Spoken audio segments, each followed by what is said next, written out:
बड़े कमाल की चीज होती है, सब्र गिरवी रख के इंतजार थमा देती है। इंतजार राजनीतिक नियुक्तियों का, इंतजार मंत्रिमंडल फेरबदल का, इंतजार ब्लॉक कांग्रेस से लेकर के पीसीसी तक के पुनर्गठन का, और बहुत सारे इंतजार। दिवाली आने को है लेकिन इंतजार खत्म नहीं हो रहा। दिवाली पे कहते हैं खुशियां आती हैं, लेकिन अभी तक कांग्रेसी कार्यकर्ताओं के चेहरे पे मायूसी है।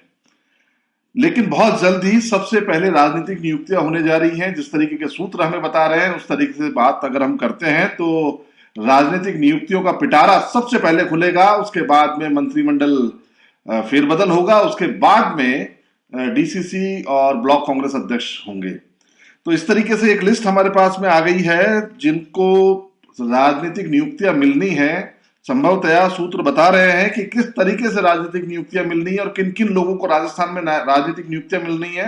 देखिए, राजनीतिक नियुक्तियां तो मिलनी है, लगभग जो बड़े हैं 70 लोगों को मिलनी है, लेकिन जो टॉप 25 लोग हैं, जिनको राजनीतिक नियुक्तियां मिलनी है, उनके बारे में हम आज आपको बता रहे हैं कि कौन कौन लोगों को राजनीतिक नियुक्तियां मिलने की संभावना है। संभावना का मतलब आप ये मान के चलिएगा कि 99%, अगर कोई बहुत फेरबदल नहीं हुआ तो यही लिस्ट आपको आने वाले दिनों में देखने को मिलेगी। एक फॉर्मूला है कि एक्स पीसीसी चीफ को राजनीतिक नियुक्तियां दी जाए। इसके अंदर एक्स पीसीसी जो पीसीसी के जो चीफ हैं, जो जीवित हैं इस समय, उसमें बीडी कल्ला हैं, सचिन पायलट हैं, डॉक्टर चंद्रभान हैं, डॉक्टर गिरजा हैं और नारायण सिंह हैं।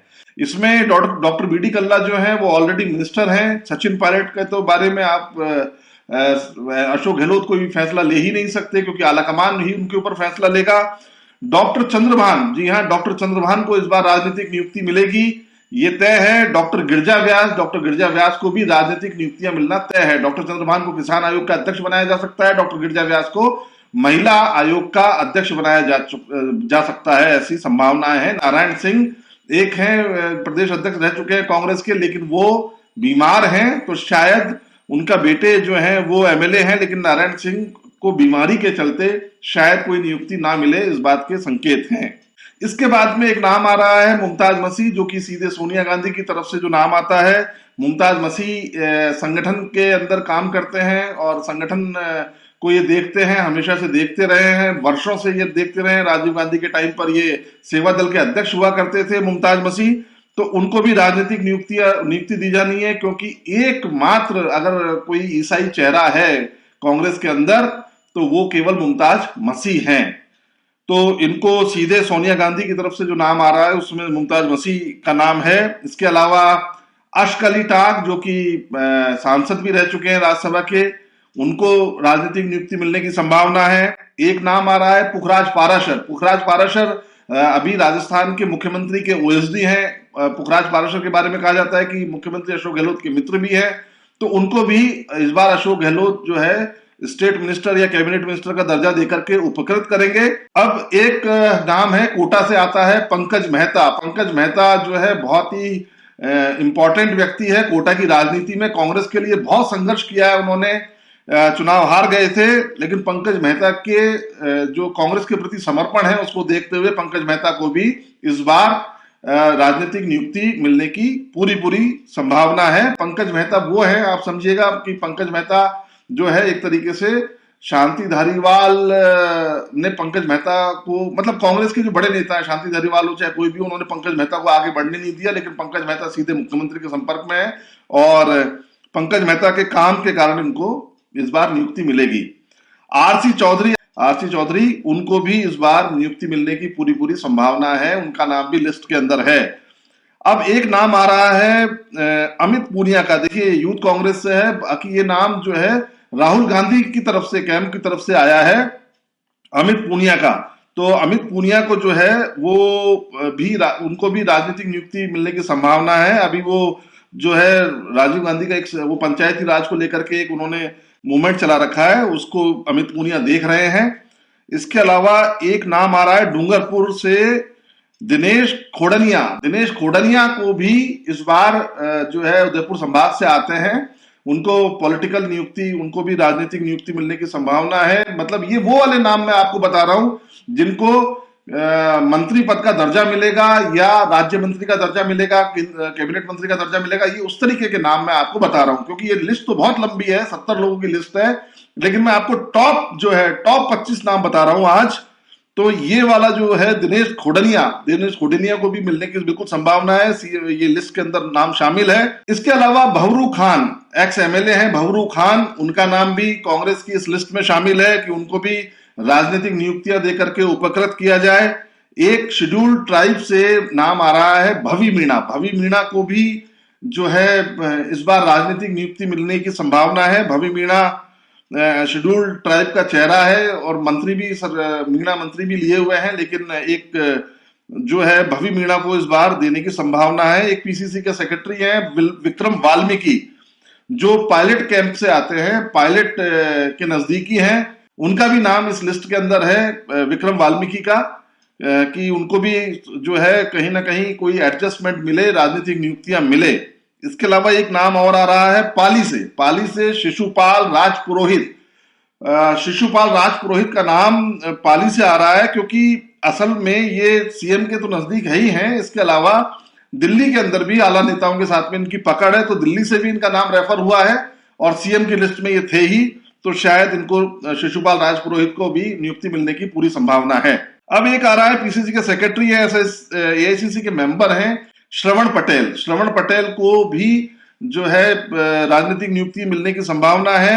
और ये वो लिस्ट है जो हमें सूत्रों से ज्ञात हुई है, ये जो लिस्ट डिस्कस होती है वो लिस्ट हम आपको बता रहे हैं। देखिए इसमें आगे और भी नाम है, 10 एक नाम और रह रहे हैं। ये वो लिस्ट है जिसको कि सीएम डिस्कस करते हैं, इस तरीके के नाम उधर से भी आते हैं, अजय माकन की तरफ से भी आते हैं, तो ये उस तरीके की लिस्ट है जिसमें से मैक्सिमम लोगों को पद मिलेगा। अब आप देखिएगा कि एक और मैं आपको नाम बता रहा हूं, जोधपुर की तरफ से देखिए 2 नाम हैं, वहां पर से एक रामेश्वर दाधीच है और एक राजेंद्र सोलंकी है। इसमें से राजेंद्र सोलंकी का पलड़ा जो है इस बार भारी है और राजेंद्र सोलंकी को मिलने की पूरी संभावना है कि उनको भी कोई स्टेट लेवल के ऊपर किसी कमेटी या किसी आयोग का अध्यक्ष बनाया जाए। एक नाम आ रहा है जैसलमेर की पूर्व जिला प्रमुख हैं अंजना मेघवाल, उनका नाम आ रहा है, उनको भी राजनीतिक नियुक्ति मिलने की पूरी संभावना है, लिस्ट में उनका भी नाम है। और एक जयपुर से नाम आ रहा है, पंडित नवल किशोर शर्मा के लड़के हैं बृज किशोर शर्मा, जो कि पहले शिक्षा मंत्री रह चुके थे। बृज किशोर शर्मा को भी जो है इस बार कोई ना कोई पद दिया जाना है, ऐसा लिस्ट के अंदर है। और बृज किशोर शर्मा के आगे देवस्थान, मतलब उनको देवस्थान बोर्ड का अध्यक्ष भी बनाया जा सकता है और उनको दर्जा दिया जा सकता है मंत्री पद का। एक नाम और है, सीएम के खास हैं, जो है सीएम हमेशा सीएम की गुड बुक्स में रहते हैं, संजय गुर्जर जो झालावाड़ में चुनाव लड़ते हैं, झालावाड़ की राजनीति करते हैं, लेकिन कांग्रेस की संगठन की राजनीति भी वो करते हैं और दिल्ली में उनकी भी पकड़ है, सीएम के गुड बुक्स में है। संजय गुर्जर को भी इस बार कुछ ना कुछ मिलने की पूरी संभावना है ताकि उनको भी गाड़ी घोड़े मिल पाए। अब और जो नाम चल रहे हैं देखिए उनकी लिस्ट में मैं बता देता हूं कि पिछली बार जो है जन अभाव वियोग में स्टेट जो कमेटी थी उसके मेंबर थे सत्यनारायण मंगरोरा, जो कांग्रेस ओबीसी का जो राष्ट्रीय इस समय जो कांग्रेस की जो ओबीसी का प्रकोष्ठ है उसके राष्ट्रीय कन्वीनर हैं और इस समय छत्तीसगढ़ और मध्य प्रदेश का प्रभार उनके पास है। सत्यनारायण मंगरोरा को भी इस बार कोई ना कोई पद मिल सकता है। एक नाम आ रहा है, पिछली बार जनरल सेक्रेटरी रहे थे, सीएम के करीबी हैं, रूपेश कांत व्यास युवा हैं और चौमू जो क्षेत्र है वहां से अपनी दावेदारी करते हैं एमएलए की, कांग्रेस की। और ये इनके पिता जो है वो पीसीसी के चीफ भी रहे हैं, राज्यपाल भी रहे हैं, रामकिशोर व्यास जी, तो उनके नाम से जेडीए का भवन भी है, आप देखेंगे। तो उनके पौत्र हैं रूपेश कांत व्यास, वो कांग्रेस में काफी सक्रिय हैं, उनको भी इस बार पद मिलने की, मतलब स्टेट लेवल के पद मिलने की संभावना है। ये वो लोग हैं जो टॉप करेंगे, मतलब जो लीड करेंगे। मैं आपको उनके नहीं बता रहा कि कोई जैसे अल्पसंख्यक आयोग का अध्यक्ष बनेगा उसके नाम है या कोई आयोग का अध्यक्ष बनेंगे उनके नाम है, उनके मेंबर्स के नाम नहीं है क्योंकि वो लिस्ट बहुत लंबी है। एक नाम आ रहा है राजेश चौधरी का, पायलट कैंप के हैं राजेश चौधरी, पायलट साहब के साथ में बड़ा लगे हुए हैं राजेश चौधरी, तो पायलट कैंप की तरफ से उनका नाम गया हुआ है राजेश चौधरी का, तो वो भी जो है इसकी लिस्ट में है। इसी तरह से पायलट साहब की तरफ से, पायलट कैंप की तरफ से एक नाम और जा रहा है सऊद सईदी का।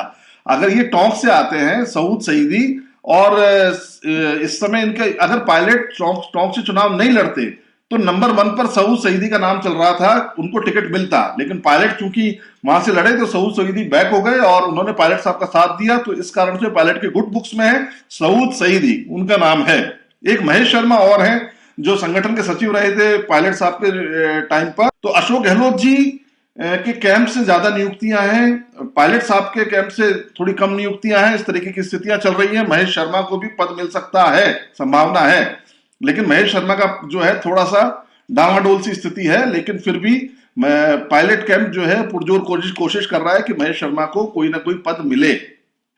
एक नाम आ रहा है, देखिए कांग्रेस के अंदर क्या होता है कि जातियों को भी बैलेंस किया जाता है, वर्गों को बैलेंस किया जाता है। तो सुनील पारवानी एक नाम है, सुनील पारवानी सिंधी समाज से आते हैं। कांग्रेस के अंदर अभी इनके बराबर कोई सिंधी समाज का कोई बंदा अभी तक आया नहीं है, इस कारण से सिंधी समाज को अगर एडजस्ट करने की, क्योंकि पहले जस्टिस इसरानी थे, अब अगर सुनील पारवानी को शायद कोई स्टेट लेवल पर पद दे करके और सिंधी समाज को संतुष्ट करने की कोशिश की जा सकती है, क्योंकि सिंधी समाज जो है वो इनके साथ रहा है, हमेशा कांग्रेस के साथ में रहा है।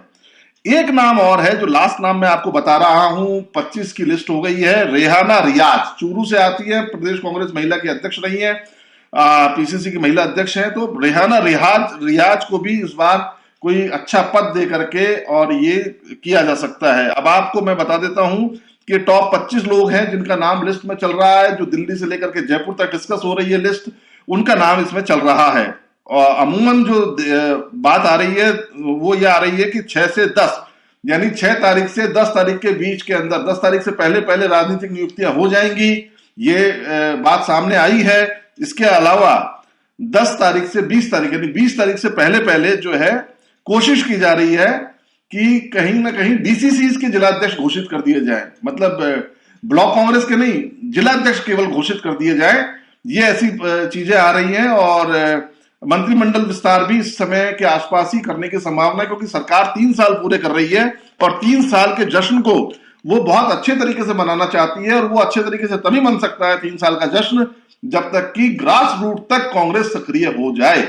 और इस समय सीएम साहब का प्रोग्राम भी बनाया जा रहा है कि वो 3 साल पूरे होने के बाद में या उसके आसपास ही पूरे राजस्थान का एक बार दौरा करें, ताकि लोगों के बीच में वो जो छवि है कि गायब हो गए सीएम या घर में बैठे हैं सीएम, उस चीज से दूरी, उस चीज से निजात पाई जा सके। तो इस तरह से सीएम साहब के प्रोग्राम को भी एडजस्ट किया जा रहा है। तो ये 25 लोगों की लिस्ट थी जिसमें से मैक्सिमम लोग इस समय राजनीतिक नियुक्तियों के हकदार हैं और संभवतया उनको राजनीतिक नियुक्तियां मिलेंगी।